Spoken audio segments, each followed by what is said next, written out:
Hem o xil faoliyatlarni tekrar davomlashtirish qizg'inligiga qarab ahlim hayron qoldi. Buni biz nimalardan ko'rib olaymiz desa, Uyg'ur jamiyati hozir bir nazarchiroq to'y-to'kin jamiyati bo'ldi. To'y-to'kin deganning ko'pligi restoranlarda qaynaydiganligi buningki. Ham restoranlarda shundaqligi ma'nisiz uchrashishlarning bo'lib turishlari, boshlang'ich maktabdagi saboqdoshlarning uchrashishi, o'rta maktabdagi saboqdoshlarning uchrashishi, oliy maktabdagi saboqdoshlarning uchrashishi, kasbdoshlar uchrashishi, yana bir xizmatdoshlar uchrashishi deb shundaq bir xil turli faoliyat so'rinlarni qilib oldi. Maqsad nima deganda berib quruq yeb ichishdan bu yer. Hech qanday ma'naviy bir manzilga yetgan narsani ko'rmaymiz. Tuzuk bir nima yo'q. Faqat ancha-muncha bor desa, mehribon onasi yoqiga kirib oldi ekan ular. Voy, mushundaq buni biz mundal o'tkazamdi, buning ancha-muncha bir pul chiqarib, bir mehribon ota, mehribon dada deganga o'xshash qilib bu yerga yetimchilarga, og'riqsizlarga yordam qilmamdiq deb. Qarasa bular haqiqatan saxovatchimi, qalbi yelinjamdi degan unda emas. Bularning faqat nozi, bu bir xil noz qarashmisi. Buni da hech qanday oliyjanob harakat emas bu. Bu bir top chakana odamlarningki yana bir xil g'ayri shaklda o'zini pardozlashidan boshqa narsa emas. U o'zini beg'ishlaydigan odam, yaxshilik qiladigan odam uchun aytganda ma'lum so'rin qizg'ilishning zarurati yo'q. Bizda o'ng qo'ling qilgan yaxshilikni so'l qo'ling o'qimasin deydigan darajada. Uning ustiga u yaxshilik deganni ma'lum vaqtda, ma'lum odamlar bilan uchrashib qilaman deydigan narsa emas. Yaxshilik degan aytganda uyingizdan birinchi qadamni og'a vaqtingizdan boshlab bilan uchirgan yerda siz qilib mansangiz bo'laveradigan narsa. O sizning odatingizga aylanib ketsa, uni siz yaxshilik deb o'ylamaysiz. Men cho'qim qilishga tegishli ish bu deb o'ylaysiz. Bundaq o'ylash sizning odatingizga aylanganda nima bo'ladi deganda, sizlarga men bir misol orqali shuning kasallik ro'y oldimi yoki sog'lom ro'y oldimi deganni deb beray. Bizning qatorchilarimizdagi ma'lum qilinayotgan yaxshilikning hammasi kasallikning ifodasi. U ko'z-ko'z qilish harakati. Siz bir avtobusga chiqsangiz, bir odamlar bor. Avtobusga chiqqan qarichurrak bir ayollarni yoki boylarni ko'rsa, yugurib berib o'rnini o'rnatadi. Shunda jiddalashib o'rnini bergacha. Xuddi u jahonning yerimini berib aytgandek. Amaliyot qanday hissiyat qilgan desa, qarasangiz yaxshi hissiyat, ammo u ma'naviyati mukammal odamning ifodasi emas. Bir kasal bichora odamning ifodasi. Kichikkin yaxshilikni unda hayajonli qilib ketgan emas. Sizning tabiatingizga, harakatingizga aylansa, har yaxshilikni o'zingiz sezmayli qila olasiz. Uningdan hech qancha o'zingiz faxrlanishmas qilmaysiz. Bizda bir odam kichikkin yaxshilikni qilib qo'ysa, uni boshqalarga ko'z-ko'z qilish shakli orqali qiladigan eski odat umumlashib qolgan. Bizningki bir yaqin og'aynimiz Yaponiyaga bir yig'in munosabati bilan chiqibdi. Bu o'zi maktab yuzi ko'rmagan narsa. Maktab yuzi ko'rdi deganda 3-sinfdan chiqib ketgan. Bu shunday deydim. Men mush kichik vaqtimda Yapon qaroqchilari, Yapon alvastillari deb kinodan davomli shuni ko'ratdim deydi. Bu dunyoda odamning eskisi mush yaponliklar bo'lsa kerak deb shu vaqt o'ylaydim. Men shuncha yil anglagan mush ta'sirini bu da Yaponiyaga chiqqan vaqtimdagi ikki ish yo'q qilib o'tdi deydi. O nima deganda biz bir top odamlar chiqqan deydi, Xanzu Uyg'ur bo'lib Jungodan. Chiqqan vaqtimizda biraylan bir narsani birey tashlabdi-da, og'izdan bir shokoladdak bir narsani. Buni tashlaganda bir yaponlik kelib, yanchiqdan bir pokiz qo'l yog'liqni olib, oshni olib berib, tashlab deb, balaq axlatchiligiga o'tib ketdi deydi. U bizga uni ko'z-ko'zmi qilmadi, bundaq qilmadi deb tanbehim bermadi deydi. Ammo o'zining xuddi u ishni o'zi qilib qo'ygandek, shuni qilib o'tishi oshining vazifasidek, shundaq tabiiy qildi deydi. Bizga qarab qo'ymadi deydi. Ammo biz uni ko'rib qoldik ko'zimizning quyruqida deydi. Ammo o'zaro bir-birimizga shundaq bir xil xijilchilik nazari bilan beqishib qo'ydik deydi. Bu bir bizga nisbatan bir tarbiya bo'ldi deydi. Yana birisi u yerga borgandan keyin bu hamda oshpaz bo'ladi, o'sha oshpazlarningki bir faoliyati bilan chiqib ketgan. Birek borgandan keyin mening Uyg'urligimni ko'rib, osh ko'rgazmadagilar tomoq biz ramen deymiz. Bu sizlarningki ko'san degan yerdan kelgan. Bizning ajdodlarimiz 100 yilning oldigacha bu ximiy jug'og'ida kuchi yo'q dedi yaponlarning. Mush yapon ayollarining ximiy jug'og'ida kuchi yo'q dedi. Bu lag'man deganda bek jug'omi kuchimiz bo'lmaydigan, shuni onalarimiz buni 1000 yil putida jug'urib kelgan debdi. Putida desep ayndaq chiqatgan mau 1000 yil 100 yildan buyon biz yaponliklar oziq qurilmamizni yangiladik, qonni yangiladik, shunday qilib bizning hozir kuchimiz bor bo'ldi, bo'yimiz o'sdi. Hozir buni Hem kuch mu ketmaydi, mashinadillan qilamiz. Ama bunun ismi ramen, bu sizlarning tamaqinglar deb mushun dedi. Buningdan men mandaq narsaga erishdim dedi. Nurg'un odamlar yolg'onli so'zlaydi dedi. Bir narsangizni el bo'lib yolg'on so'zlaydi dedi. Bu men bilmaydigan bir narsamizni ming yilni oldi dedi. Biz uqmaydi ekanmiz dedi. Bu sening deganiga qarab bu nima degan samimiylik, nima degan rostchilik deb bu yapon alvostilari, yapon qaroqchilari degan haliq kallamdagi narsa birga uchib ketdi dedi. Biz buni o'zimizningki ko'z qarashi bo'yicha mandaq tatbiqlaymiz. Bir jamiyatda ma'lum bir shaxsning harakati bir millatningki ma'naviy qiyofatiga ta'sir ko'rsatadigan, millatning obraziga ta'sir ko'rsatadigan narsa bo'lib shakllandi u. Shaklvozlik to'lsa deganda rost gap qilsangizmi, ma'lum yaxshi harakat qilsangizmi, bu harakatni, bu rostchilik, men bir rost gap qilib qo'yay degan vaqtingiz sizning shaklvoz ekanligingizni bildiradi. Ma'lum yaxshi harakatni qilish orqali uni ko'z-ko'z qilib qilganligingizmi sizning shaklvozligingizni bildiradi. Tabiatingiz yaxshi emas. Tabiatingizda unda uzul kesil bir mukammallik, oliyjanob bir mukammallik yoki sog'lom bir psixika hukmron o'rinda emas. Agar sog'lom bir psixika, mukammal, oliyjanob bir hissiyat bizning vujudimizni egallasa, bizning barliq harakatimiz ashning qo'mondonligi ostida bo'ldi. Odamning so'zi va harakati ideyasining qo'mondonligi ostida bo'ldi. Bir ideyalar bo'ladi ekan, u xudo ideya, sog'lom ideya, to'g'ri ideya bo'lsa, sizda to'g'ri harakat, to'g'ri so'z bo'ladi. Xato ideya, sog'lom bo'lmagan ideyalar bo'ladi ekan, sizning nurg'un narsangizda kasallik holati ifodalanadi. Siz haqiqiy yaxshi ish qilyapsangizmi, haq bilib qoladi. Xuddi joy-joylarda xiroin setib kelib, mayal deb ba'zilar masjid sep qo'yib, ba'zilar maktab sep qo'yib, o'zi jamiyatning yaxshi odamga aylanib olganini hammadan bilib qolgandek, aqlli odamlar, tarbiya ko'rgan odamlar, odamlarning psixikasini, so'zini, harakatini to'g'ri tahlil qiladigan odamlar sizning ma'lum yaxshi ishni qilsangizmi, buning oliyjanoblik nadan nagacha deganni bilib oladi. Demakchi bo'lganimiz nima deganda, biz har qanday harakatni, masalan, yaxshi, sog'lom bo'lgan harakatni shaklvozlik tusida, maqtanchoqlik shaklida o'zimizning qalbidagi ma'naviy puchakliklarni yo'qotadigan holatda yapolmaydi. İçimiz, teşimiz, o'yning ichi va sirtidagi barliq holatimiz, so'zimiz, ko'zimiz, harakatimiz, odatimiz, mushlarning hammasi bir yaxshi odamning, bir pedagogninki o'lchimi doirasida bo'lsa, u vaqtda siz nagili bo'lsangiz bir ustoz. Siz faqat maktabga kirgan vaqtda ustoz bo'lib qolmaysiz. Siz agar bir kelishmaslik tufayli yo bir tuhmat tufayli hatto turmaga kirib ketsangizmi, baribir ustoz.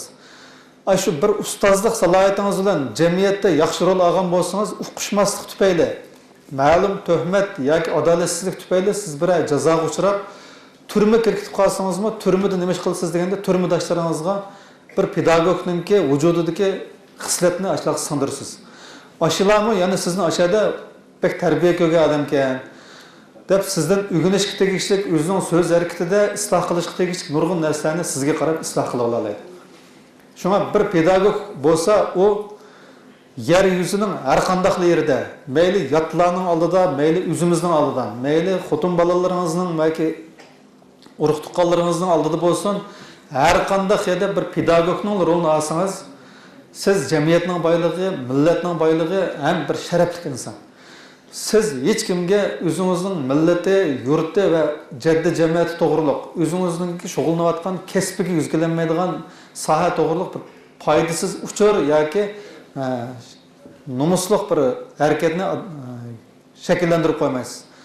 Shunga bir aqidalik bir pedagogga aylanish o'zini beg'ishlash tipidagi ma'rifni o'zining hayotidagi ma'naviy qimmatlarni amalga oshiraman. Mening millatga xizmat qilishimdagi unutilg'isiz ham osonlikcha qo'lga kelmaydigan bir fursat deb biladigan mushundaq o'qituvchiga aylanib ketsangiz, u vaqtda bir tangdoshsiz kuch shakllanadi. Bu tangdoshsiz kuch sizda emas, maktabingizda emas, butkul ma'rif sistemasida yoki bir butun Uyg'ur jamiyatida shakllanadi. Shu hozir o'qituvchilar tegi-tegidan olganda jamiyatdagi har qaysi sohaninki galdi-guldon odamlar bilan pek farqlanib ketmaydi. Siz bir yerda o'tirgan odamninki turqi va so'z iborasiga qarab mush o'qituvchiga deyolmaysiz. O kenishkisini chiqarsa o'qituvchiga deyishingiz mumkin. Ko'pincha ahvollarda ilgirki vaqtlar qandaqda deganda o'qituvchining kiyinishdan tortib o'zini tutishlari, boshqalarning so'z harakatlariga qarata bildirayotgan ifodasiga qarab bu muallimmi nima degan ko'z qarash keladi. Hozircha deganda bir muallim o'zini men muallim demagicha uning muallimligini bilgili olmaydigan darajada bo'lib ketdi. Demak, jamiyatga xilma-xil sohaninki odamlar bilan o'xshashli bir narsaga aylanib ketdi. Buning o'zimi shu muallimlardagi tushkunlashganlikning o'zininki pedagog xos obrazining yoki ma'rifchi xos obrazining sal qarilayotganligi bilan munosabat. Endi o'ylab boqaylik. Bu dunyoga biz nima uchun keldik? Yeb ichishlik kelgan bo'lsak, qanchalik narsa yeyaysizlar? Onun üstüge bugünkü kunda yeyish, ichish maqtanishdan bir nimasi emas u. Bu yeyish, ichishdan maqtanishdan o'zimi bek g'alati bir narsa. U och qolgan odamlarda bo'lgan psixologik kasallik u. Bir davr och qolgan odamlarda yeyish, ichishni cho'ng bo'ladigan bir xil psixologik kasallik bo'ldi. Bu jungoliklar beshidan o'tkazdi buni 20-30 yildan oyoq. Endi hozircha deganda hozir bundan seskandi. To'xta, bu çatak işken edi. Eyni işte nima deganda yeb ichish faqat cho'shqinning g'oyasi degan. Bu yeyish ichishni baxt deb bilish cho'shqinning g'oyasi degan. Ham biz hozir yeyish ichishni cho'ng bilan biz. Uning ustiga siz biz yeyotgan narsalar nimadir? Masalan, restoranda biz yeyotgan narsalar bizga 3 jihatdan ziyon soladi.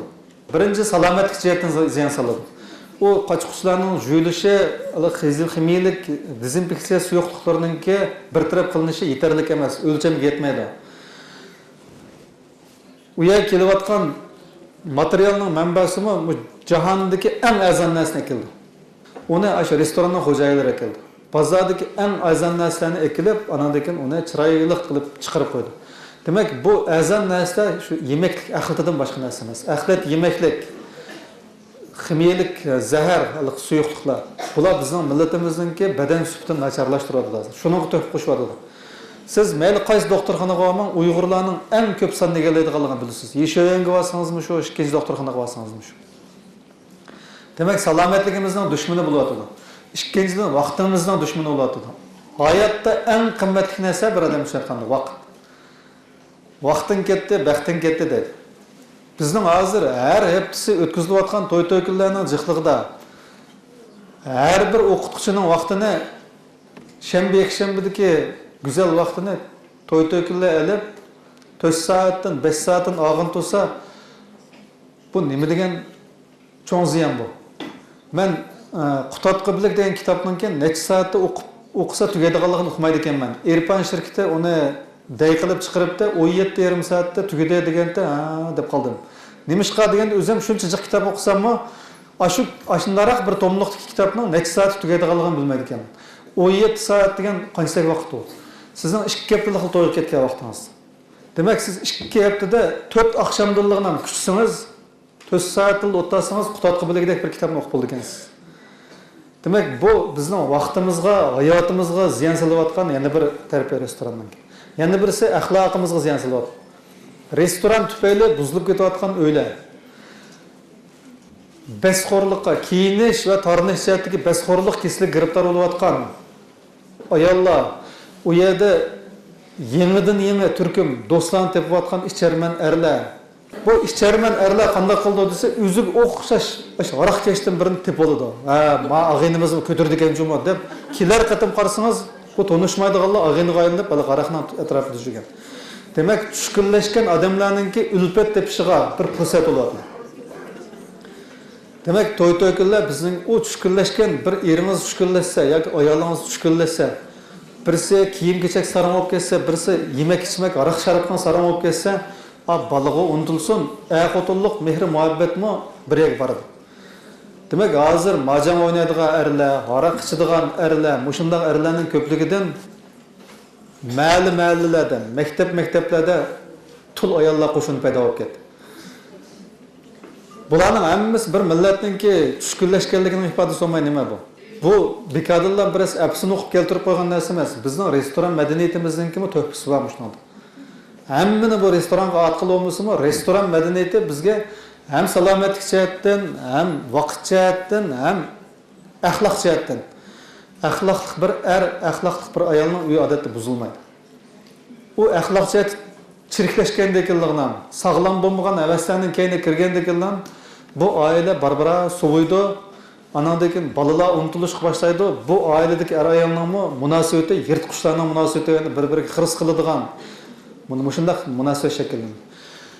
Endi bu hozir taraqqiy qilib dal o'qituvchilardimi shunday narsa ko'rilyapti hozir.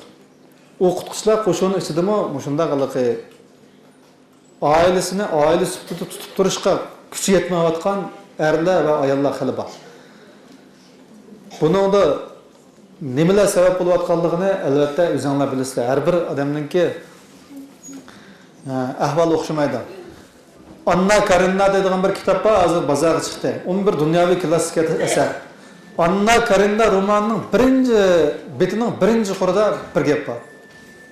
Baxtlik oilalarning baxtining manbasi birlar deydi. Ammo baxtsiz oilalarning baxtsizligining sababi ko'p xil deydi. Bu yerda baxtsiz bo'lib qolgan bo'lsangiz, sababingiz har xil sabablardan bo'lishi mumkin. Ammo baxtli oilalar nima uchun baxtli desa, uning javobi bir ekan. U er bilan ayol qanoatchanlar bo'lsa, ular baxtning payzini surdi ekan. Demak, bizdagi hozir eng cho'ng narsa qanoatsizlik.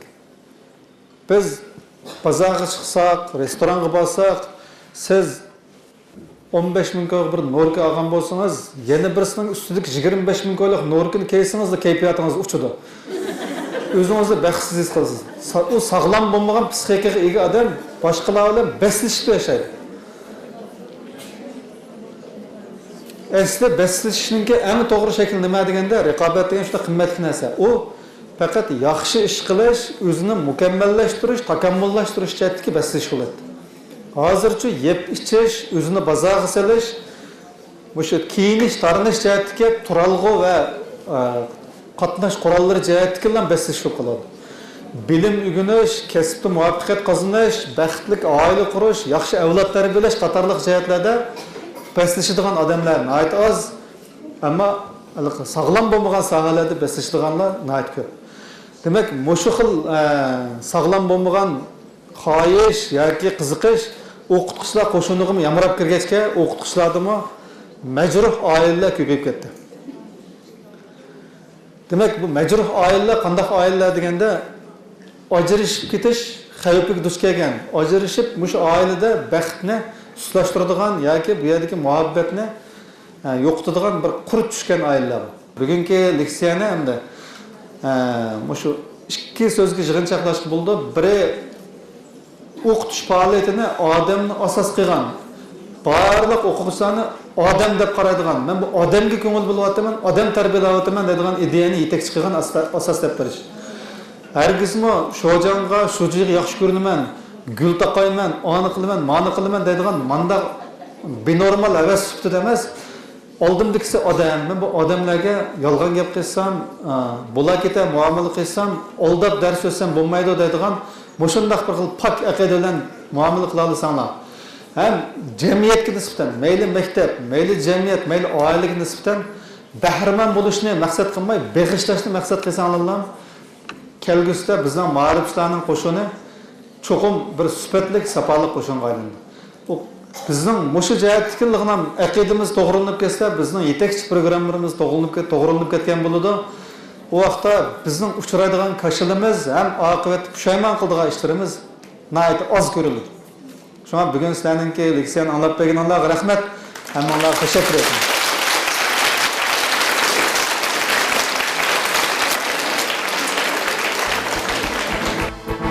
Qadrli o'qituvchilar, suyimli bog'larlar. Yuqorida Yalqin Ro'za apandi o'qituvchilarimizda ko'rilayotgan ideya aqida krizisi ustida jiddiy tanqid yurgizdi. Hem o'tkir fikrlarni o'tirib qo'ydi. Balkim bir qism o'qituvchilar bu nutqda o'qituvchilarni rag'batlantirish asos qilinmay, tanqidlash asos qilindimi nima? O'qituvchilarga